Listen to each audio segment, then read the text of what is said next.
मीरा जी बताइए, कैसे चोट आई आपको, क्या हुआ?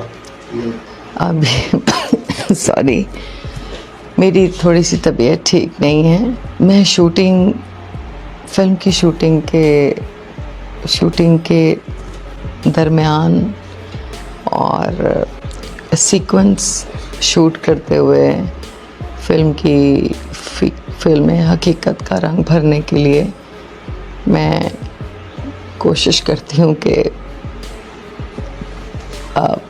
रियलिस्टिक सिनेमा लोग देखें। और तो फिल्म की शूटिंग के दौरान ये मेरा बाजू फ्रैक्चर हो गया। फिल्म का नाम अभी बिस्मिल्लाहिर्रहमानिर्रहीम वर्किंग टाइटल है। मेरा एक्शन सीक्वेंस था।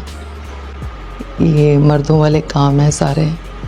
बहुत ज़्यादा तकलीफ़ है, मुझे दर्द है। डॉक्टर ने कहा है कि आप रेस्ट करें 3 वीक 3 to 4 वीक्स चाहिए या इससे भी ज़्यादा, डिपेंड करता है।